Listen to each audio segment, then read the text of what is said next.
iman. Dunia ini kita lalui, nikmati yang terbaik, tapi jangan sampai berlebihan. Dan Nabi SAW menjadikan tolok ukur orang itu bahagia bukan karena banyaknya hartanya.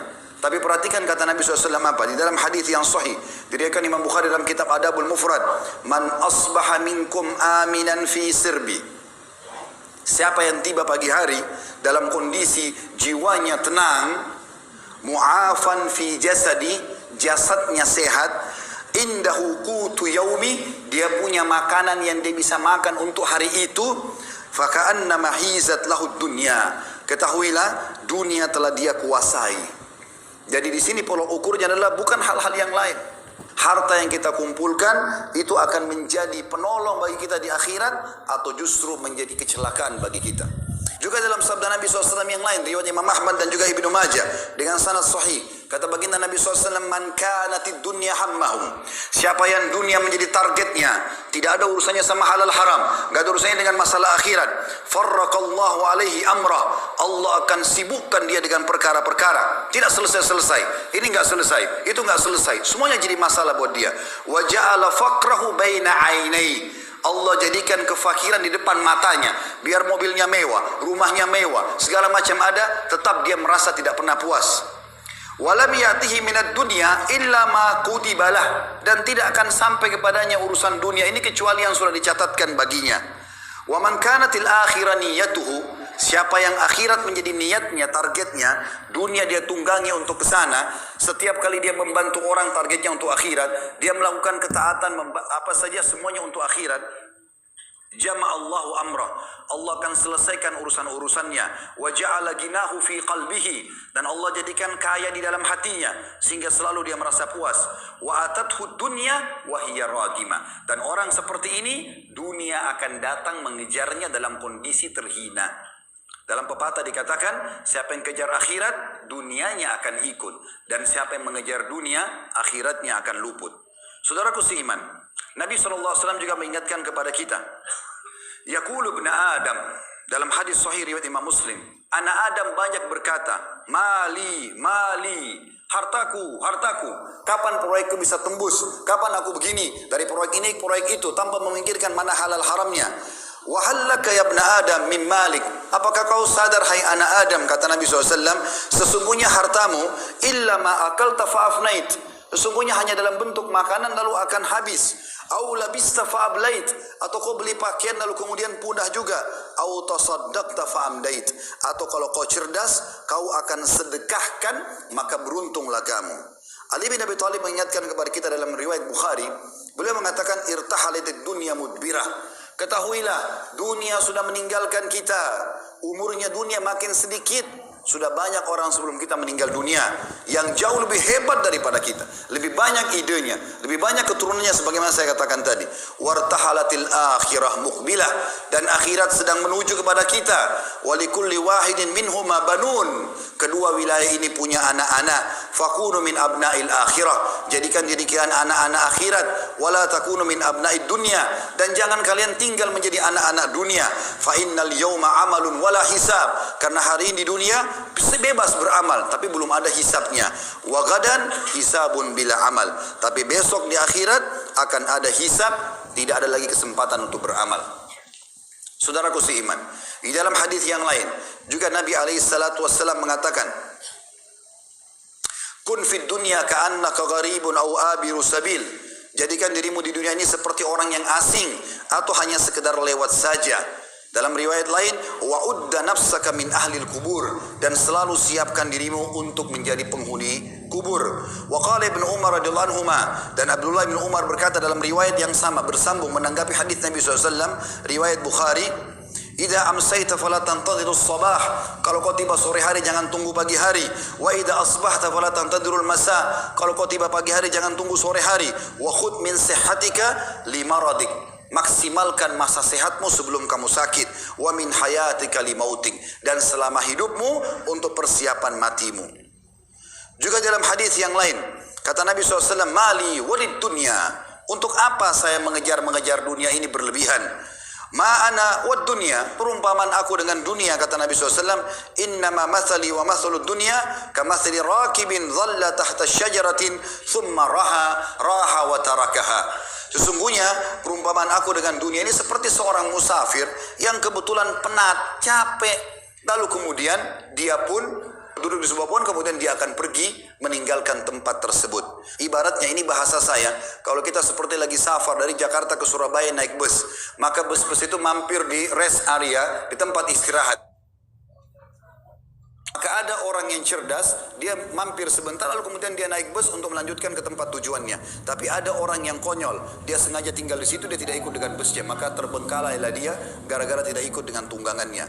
Kita sedang menuju ke akhirat. Dan dunia ini kita boleh nikmatin. Seorang muslim dibolehkan makan yang enak. Karena Allah mengatakan halalan thayyibah. Halal boleh dan thayyib berkualitas. Bahkan kita dianjurkan menggabungkan antara keduanya. Kalau kita punya kemampuan, kita boleh makan yang halal dan kita boleh juga mencari yang thayyib. Bahkan kata sebagian ulama tafsir, andai saja ada makanan halal tapi tidak thayyib, seperti ayam halal, tapi dia sudah tidak thayyib karena rusak atau bangkai, tidak boleh dimakan. Seorang muslim disuruh cari kalau buah murni semua, tidak ada sedikit pun warnanya yang berubah. Itu namanya halal. Allah SWT suruh kita nikmati. Kita boleh menikmati punya kendaraan, punya pakaian, segala macam. Nabi SAW punya 11 rumah, karena beliau berpoligami. Setiap rumah punya pembantu di istri-istrinya. Setiap rumah ada untanya. Nabi SAW menikmati itu. Tapi selalu sebatas ini hanya akan dilalui, bukan sebuah target utama. Syekh Utsaimin rahimahullah mengatakan, perumpamaan orang dengan dunia ini seperti dia masuk ke WC. Dia selesaikan hajatnya, kemudian dia akan keluar, tidak akan tinggal lama di sana. Teman-teman sekalian, Allah sedang menjanjikan kita sesuatu yang besar di akhirat sana. Allah ciptakan kita manusia untuk menjadi anak-anak akhirat, bukan dunia. Jangan tinggal di sini. Kita akan kembali ke sana. Semuanya kita akan kembali. Kalau di dunia ini Anda pernah makan makanan enak, minum yang enak, pakai pakaian yang bagus, lalu mungkin Anda pernah melihat pemandangan yang indah, badan atau fisik yang sempurna, paras wajah yang tampan, apa saja kira-kira yang kira-kira membuat orang kagum di dunia, maka perhatikan apa kata Nabi SAW. Perhatikan semua itu teman-teman. Bayangkan sesuatu yang paling besar yang pernah Anda lihat. Orang yang sangat tampan, orang yang sangat cantik, orang yang sangat sempurna secara fisik, kaya raya, punya mobil mewah, rumahnya mewah, segala macam. Bayangkan itu dengan pertemukan dengan sabda Nabi SAW. Beliau mengatakan apa? Tentang target kita di sana, akhirat. Wallahi kata Nabi, dalam hadis riwayat Muslim, demi Allah, Nabi enggak pernah sumpah kecuali penting sekali. Beliau mengatakan, wallahi, mad dunya fil akhirah illa mathalu ma yaj'al ahadukum isba'u hadhihi fil yammi falyandur bima yarja. Demi Allah, perumpamaan dunia dibandingkan akhirat hanya seperti seseorang di antara kalian meletakkan jari telunjuknya ke lautan, kemudian diangkat sama dia. Maka lihat apa yang ikut dengan tangannya. Di dalam hadis yang lain, kata Nabi SAW, pernah melewati pasar, lalu ada bangkai kambing. Kebetulan kambing ini bangkainya kecil, kambingnya kecil dan dia dibangkai, kemudian kupingnya kecil juga dan agak sobek. Jadi sudah bau, kecil, badannya kurus, telinganya juga sobek. Lalu Nabi SAW pegang kuping kambing itu, bangkai lalu diangkat. Kata Nabi SAW kepada para sahabat, siapa yang mau beli ini? Kata para sahabat, ya Rasulullah, jangankan dia sudah jadi bangkai, hidup saja tidak ada yang mau. Sempat dalam riwayat kata Nabi SAW, siapa yang mau beli ini dengan sedirham? Biaya yang sangat kecil.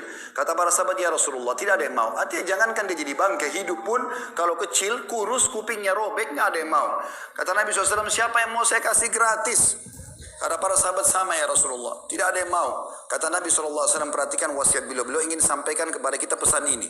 Fawallahi, beliau bersumpah lagi atas sama Allah, lad dunya ahwanu alallahi min hadza alaikum. Hadis sahih riwayat Tirmidzi. Ketahuilah dunia ini di sisi Allah, atau apa yang Allah janjikan buat kalian di akhirat nanti, ya, lebih hina daripada bangkai ini. Di dalam hadis yang lain yang mulia juga, kata Nabi SAW kepada seorang sahabat bernama Dahhak bin Sufyan radhiyallahu anhu. Beliau mengatakan Rasulullah SAW pernah berkata kepadaku, ya Dahhak, wahai Dahhak, ma ta'amuk, apa makananmu? Faqala ya Rasulullah, al-laham wal laban. Aku selalu makan daging dan minum susu ya Rasulullah. Lalu kata Nabi SAW bertanya lagi, qala thumma yasiru ila madha. Kemudian jadi apa itu makanan daging dan susumu? Qala ila ma qad alimta. Tentu akan menjadi apa yang sudah Anda tahu ya Rasulullah. Karena beliau santun dengan Nabi SAW, beliau tidak mau mengatakan jadi kotoran ya Rasulullah. Beliau mengatakan sudah menjadi apa yang anda tahu ya Rasulullah. Jelas susu menjadi air kencing, maaf. Dan juga makanan akan jadi tinja, kotoran. Tapi sahabat ini santun dengan Nabi SAW, mengatakan ya Rasulullah, terjadi seperti apa yang anda tahu. Maka qala, beliau pun bersabda sallallahu alaihi wasallam, hadis ini sahih riwayat Imam Ahmad. Ketahuilah bahwasanya Allah Subhanahu wa taala menjadikan perumpamaan dunia ini bagi anak Adam seperti kotoran yang keluar dari tubuhnya dari makanan tersebut.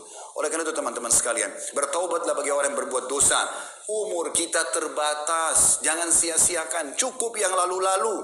Berapa kali anda dengarkan khutbah Jumat, ceramah, jangan, tidak boleh, haram, kerjakan ini, tapi masuk telinga kanan, keluar telinga kiri. Sampai kapan? Apakah anda tunggu malaikat maut mencabut ruh anda baru anda mau sadar? Apakah nanti pada saat sudah masuk kuburan digiring baru kemudian kita taubat? Ini keliru semuanya. Peringatan yang datang, orang yang cerdas begitu sampai ke kupingnya, sampai ke hatinya, lalu dia bertaubat kembali kepada Allah Subhanahu wa taala. Kembali kepada Allah sebuah keindahan, taubat dari kesalahan. Kalau dulu kita sudah beramal saleh bersyukur, sekarang kita kerja yang terbaik. Kata Hasan Basri rahimahullah sebagai penutup, "Hai anak Adam, kau hanya seperti bilangan saja. Setiap tiba pagi hari, hilang satu bilanganmu." Maka kita makin dekat dengan kuburan kita. Ingat, pada saat kita meninggal teman-teman sekalian, tidak ada yang ikut dengan kita kecuali amal kita. Hadis Nabi SAW yang berbunyi, kalau anak Adam meninggal dunia, dalam hadis Bukhari Muslim, anak Adam meninggal dunia akan ikut ke kuburan tiga.